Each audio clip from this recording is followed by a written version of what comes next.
Hello digital entrepreneur, मैं हूं Vinay Paliwal. Good morning. मैं आईएसओ से लीड ऑडिटर हूं। आज आप जानेंगे आईएसओ के बारे में। आईएसओ क्या है, मैं आपको आईएसओ कोर्स के बारे में बताऊंगा।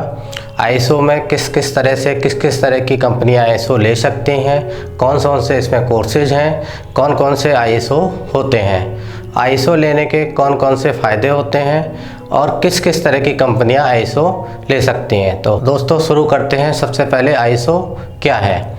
आईएसओ इंटरनेशनल लेवल का एक अंतर्राष्ट्रीय मानक का एक गुणवत्ता सर्टिफिकेट है। इसका फुल फॉर्म होता है इंटरनेशनल ऑर्गेनाइजेशन फॉर स्टैंडर्डाइजेशन। इसको संशोधित करना, इसको नियंत्रित करने का काम करता है international accreditation forum. International accreditation forum का काम होता है आईएसओ के तरह के स्टैंडर्ड का निर्माण करना। उन स्टैंडर्ड का निर्माण करने के बाद में तरह की विभिन्न एक्रीडेशन कंपनियों को वो सर्टिफिकेट देना। एक्रीडेशन जो कंपनियां होती हैं वो अपने अंडर में हर देश के अंदर सर्टिफिकेशन बॉडी बनाती हैं।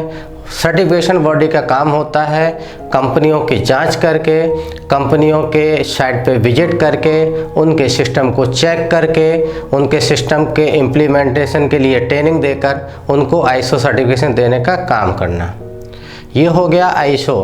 अब ये होता है कि आईएसओ की उत्पत्ति कैसे हुई, कहाँ हुई, क्यों हुई, इसकी ज़रूरत क्यों पड़ी। तो दोस्तों सबसे पहले हम बताते हैं आईएसओ शब्द क्या है, इसका नाम आईएसओ ही क्यों रखा गया। तो आईएसओ ग्रीक भाषा के ईसो शब्द से लिया गया है। ईसो का मतलब होता है समानता। समानता यानी कि अपनी बराबरी पर लाना। आपने दोस्तों पढ़ा होगा विकसित देश और विकासशील देश। विकसित देश वो होते हैं जिन्होंने अपनी टेक्नोलॉजी को पूरी तरह से इम्प्लीमेंट कर लिया है। विकासशील देश वो होते हैं जो अभी अपने आप को इम्प्लीमेंट करना चाहते हैं, प्रोग्रेस करना चाहते हैं, विकास की ओर अग्रसर होना चाहते हैं। तो जिस तरह आपने देखा है कि यूएनओ एक संस्था है, यूनाइटेड नेशन ऑर्गेनाइजेशन, उसी तरह एक संस्था है डब्ल्यूएचओ जो हेल्थ के क्षेत्र में काम करती है। उसी तरह संस्था है आईएएफ इंटरनेशनल एक्रीडेशन फोरम। इसका उद्देश्य ये है कि पूरे वर्ल्ड में सभी देश अपनी अपनी टेक्नोलॉजी को एक दूसरे को हस्तांतरित करें आईएसओ के द्वारा, और जिससे कि सब लोग बराबरी पर आ सकें। इंटरनेशनल एक्रीडेशन फोरम का अंतर्राष्ट्रीय कार्यालय जिनेवा स्विट्जरलैंड में है। इसकी स्थापना 1947 में हुई थी। सबसे पहले आईएसओ जो आया था वो था 9000, फिर हुआ 9001, फिर आया 9001 2008, 2015, इस समय लेटेस्ट में है। दोस्तों आपने अभी पीछे सुना होगा कि आया WTO विश्व व्यापार संगठन। लगभग देश के सभी देशों ने विश्व व्यापार संगठन यानी WTO पे हस्ताक्षर किए। WTO का मतलब है कि सभी देश एक दूसरे देशों में जाकर व्यापार करें और वहाँ से अपने व्यापारियों के साथ, कंपनियों के साथ अपने बिजनेस टाई अप करें। इसके लिए हमारे देश ने भी WTO में हस्ताक्षर किए। WTO के आने की वजह से हमारे देश की कंपनियों के सामने एक बहुत बड़ी समस्या आती है कि वो विश्व स्तर की जो कंपनियां हैं उनके साथ अपना मुकाबला नहीं कर पाती हैं। इसके लिए आईएसओ हमारे देश की कंपनियों के लिए बहुत ज़रूरी हो गया है। और ये कह सकते हैं कि जिन कंपनियों ने आईएसओ लिया है, आईएसओ स्टैंडर्ड को अडॉप्ट किया है, उनके लिए अंतर्राष्ट्रीय कंपनियों के साथ मुकाबला करना या उनके साथ बिजनेस टाई अप करना काफ़ी रामबाण साबित हुआ है।